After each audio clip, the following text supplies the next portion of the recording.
देवाभाऊ आज काय बोलावं सुचत नाही, कारण जयंतीला आम्ही दरवर्षी येतो.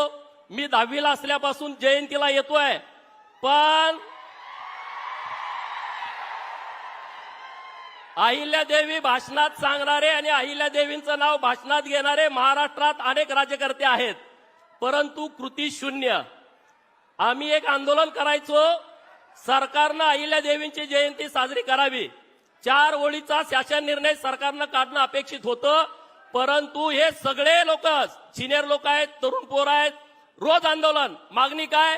सरकारनं अहिल्यादेवींची जयंती साजरी करावी. सरकार 4 ओळीचं पत्र काढायला तयार नव्हतं.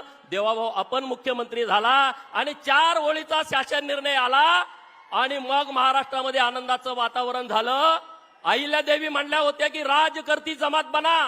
राजकर्ती जमात कशासाठी? देवाभाऊनी 4 ओळीचं पत्र मुंबईमधनं काढलं आणि ग्रामपंचायतचा ग्रामसेवक आणि सरपंच पळायला लागला, पंचायत समितीचा बीडीओ पळायला लागला.